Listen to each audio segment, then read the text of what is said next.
My name is Scott Spencer. I'm the Director of Product Management for the DoubleClick Ad Exchange at Google. We did an interesting survey with Digiday to understand what buyers see changing over time and what sellers see changing over time with regard to their sales channels.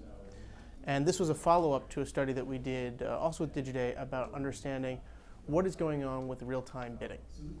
And there were some really interesting elements that came out of those studies. The first part is, if you look at the buy side, buyers have really embraced this idea of real-time bidding. 88% of buyers are saying that they want to spend more through real-time bidding as a channel. And when looking at the channels that they see growing, 30% of them are saying that they see that channel growing the most, being able to buy on exchanges, on networks, as the big growth area. What's interesting on the sell side is the other side of the equation is they're looking more at growth in the direct sales process. So they see that that channel is going to grow about 79% versus the network and exchange channel where they see that growing in about 13%. So there's a little bit of a mismatch between what buyers are saying they see the growth channels to be, networks and exchanges being around 13% versus the direct sales, which they see at about 14%, where publishers are saying they see growth, but they see the growth being in the direct sales process at 79%, and they see networks and exchanges growing as well, but only growing around 13%. So what's driving that mismatch? You have to look at what publishers are caring about and what buyers are caring about in those two areas. For buyers, the key driver is being able to do audience at scale.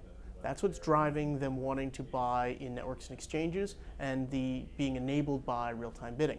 So they want to be able to get an audience they define, buyer-defined data, and buy that across many publishers at once, safe publishers that they have a high brand relationship or brand affinity, in order to get the return that they're looking for. Publishers are being driven, however, by something different. They're looking for negotiating of price. They're looking at being able to get a more of a relationship with the customer and a more relationship-based sell.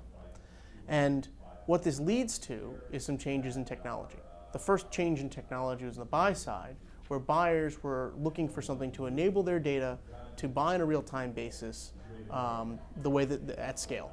And that technology is real-time bidding. It's come on the scene about 2-3 years ago and has really enabled that.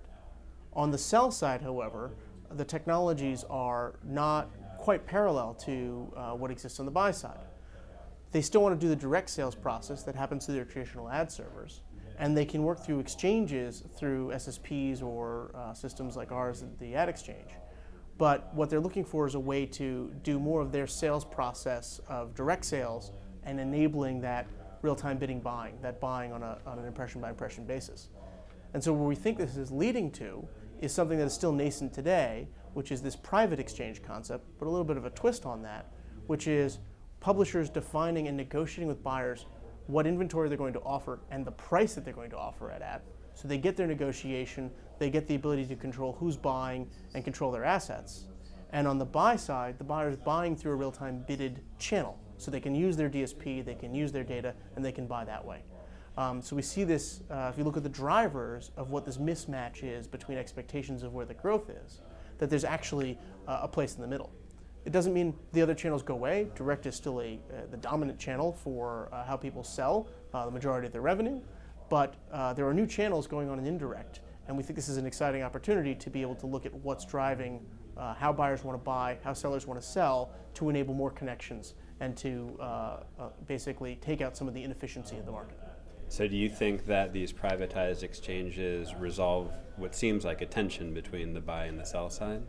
There's a difference between a private exchange and where we see things going. In a private exchange, as a publisher, you're defining, rather than working with 300 open buyers, say on our exchange, you have 300 buyers that would be in the open exchange. And you're going to work with, say, 5 to 10 in a private exchange. And that means you've locked down who can buy and you feel good about the channel conflict and the type of buyer buying.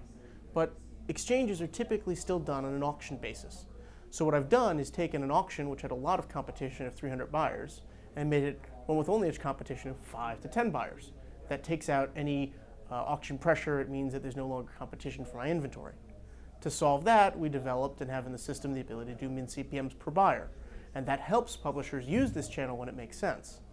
But that doesn't provide quite enough information to the buyer because they're still competing. You don't disclose mins to make that efficient. And so what that leads to is this new idea of being able to do a direct sale through exchange technology. And being able to use something, we call it ADX Direct, is you can basically have the buyer buy in real-time bidding using their DSP, but negotiate the price and expose that information through real-time bidding. So you get the call out, you'll see exactly what the price is from the seller, and then you can decide whether or not you want to buy it. But there's no need for an auction. All of the concerns about auction pressure go away. The publisher gets control over who can buy, their brand, and the price, and the buyer gets the benefit of audience at scale. Does that make it difficult for the buyer? It seems like if all of a sudden every publisher has its own private exchange, then you have tremendous fragmentation. Am I incorrect in that, or is there a solution to that, as opposed to jumping into a larger open market? Sure.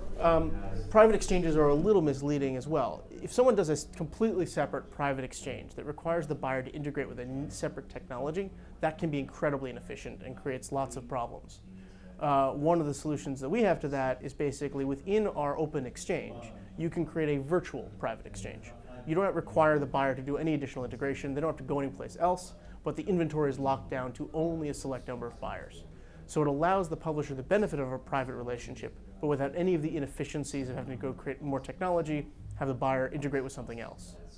Again, that's the private exchange is a little bit different than what I'm talking about. What we see the trend being and what we're developing is the ability, instead of it being a private auction, it's take the exchange-based mechanics, being able to decide whether or not you want to buy an impression in real time or not, but get rid of the auction part of it.